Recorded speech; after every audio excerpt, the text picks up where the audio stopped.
Adilabad SP Akhil Mahajan ఆధ్వర్యంలో ఈరోజు job Mela కొనసాగింది. జాబ్ మేళాలో వందల సంఖ్యలో యువకులు హాజరయ్యారు. కార్పొరేట్ కంపెనీలలో ఉద్యోగాలు ఇప్పించడానికి జిల్లా ఎస్పీ కృషి చేసినందుకు కృతజ్ఞతలు తెలిపిన పరిస్థితి.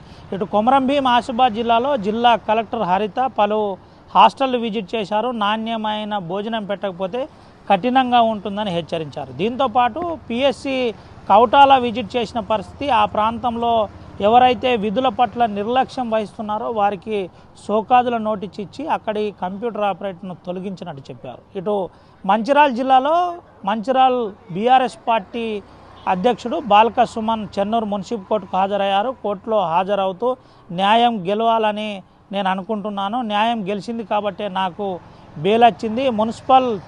కేతనపల్లి మున్సిపాలిటీలో ఖచ్చితంగా న్యాయబద్ధమైన ఎన్నిక జరగాలి, వైస్ చైర్మన్తో పాటు చైర్మన్ ఎన్నిక కూడా జరగాలని చెప్పిన పరిస్థితి.